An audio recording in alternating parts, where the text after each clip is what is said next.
얼마 전 초등학생 아들이 친구와 다투다 사물함에 머리를 부딪혀 크게 다쳤습니다.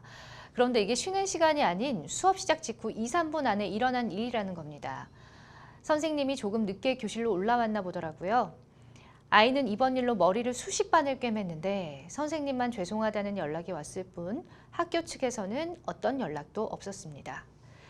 아이가 다친 부분에 대해 학교 측에도 책임을 물을 수 있는지, 또 상대 아이의 부모에게 치료비 등 손해배상을 청구할 수 있는지 궁금합니다. 라는 사연 보내주셨습니다. 일단은 수십 바늘을 꿰맸다고 하면 꽤 많이 자치인 걸로 보여집니다. 많이 속상하실 것 같은데, 아이들이 이렇게 학교에서 다투다가 혹은 놀다가 다치는 경우가 종종 있잖아요. 이런 경우에 학교나 선생님 측에 어떤 책임을 물을 수가 있을까요, 이 변호사님? 예, 그 불법행위 책임의 경우에는 학교도 성립이 될 수가 있고요. 교사, 교장 이런 분들이 학교 내에서 발생한 사고에 대해서 책임을 집니다. 다만 이제 그런 사고 발생들이 예측할 수 있는 범위 내에 있느냐 이런 제한들은 있는데요. 기본적으로는 책임을 물을 수 있는 주체가 된다는 것은 변함이 없습니다. 그렇군요. 이와 별도로 함께 싸운 상대 아이 부모님께도 치료비나 손해배상을 당연히 청구할 수가 있겠죠? 일단 이제 손해배상 법리에 따라서 네. 판단을 해봐야 되는데요. 싸우게 된 이제 경위가 중요할 것입니다. 그래서 만약에 상대방 아이의 어떤 가격이라든지 네. 밀침, 어떤 유형력 행사로 인해서 사물함에 머리를 부딪혔다. 그러면은 그 상대방 아이의 과실이 있는 것이고요.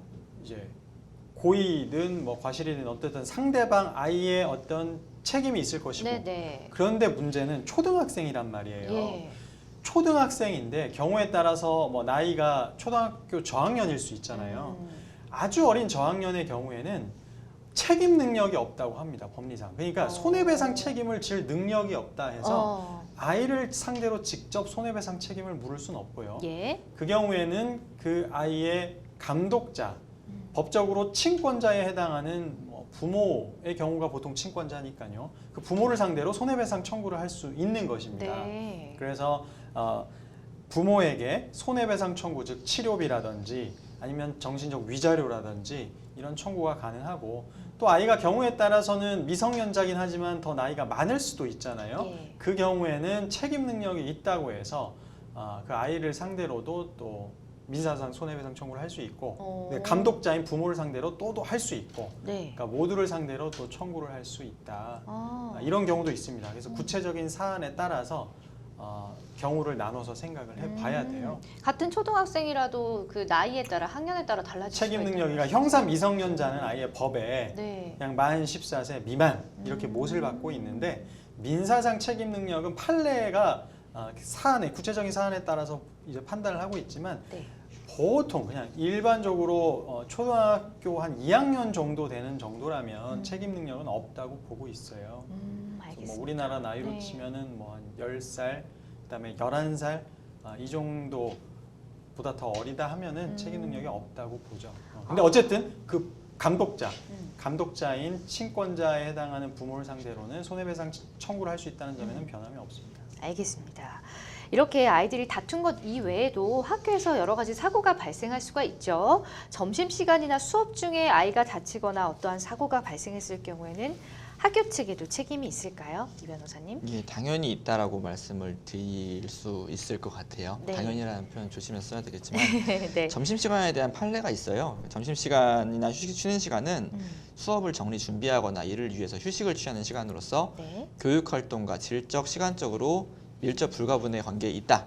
그러므로 교사의 일반적인 보호 감독 의무가 미치는 시간이다라고 이제 판시를 한 바 있기 때문에 이런 경우에도 수업 중이나 혹은 쉬는 시간이라 할지라도 교사가 자신의 감독 의무의 범위 내에 있는 사고가 발생했다라면 당연히 책임을 진다라고 말씀드리겠습니다. 근데 이 사연을 보니까 선생님께서 평소보다 수업에 조금 늦으신 것 같아요. 이 부분에 대해서는 선생님한테 어떤 불이익이 따를 수도 있을까요? 일단 가장 쉽게 생각할 수 있는 것은 이제 선생님의 어떤 교직원으로서의 근무 태도를 위반한 거니까 예. 징계 회부될 수 있는 거고요. 그건 이제 말하자면 학교 내부적인 문제일 것이고, 법적으로 어떤 그 피해 학생에 대한 책임, 이 부분은 조금은 애매합니다. 왜냐하면 그 아이가 싸우게 돼서 상대 아이의 어떤 불법 행위로 인해서 다쳤다. 그런데 그와 별도로 네.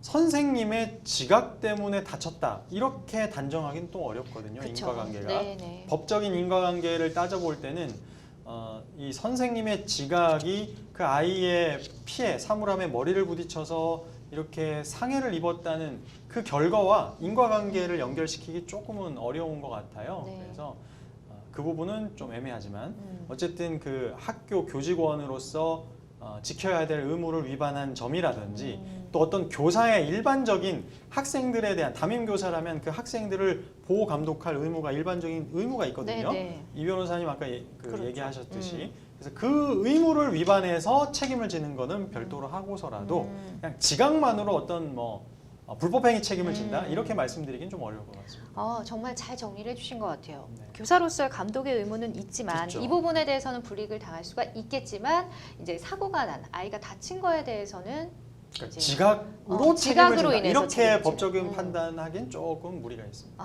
그렇게 생각하시면 될 것 같습니다. 네, 여러분은 지금 생방송 법률 상담과 함께하고 계십니다.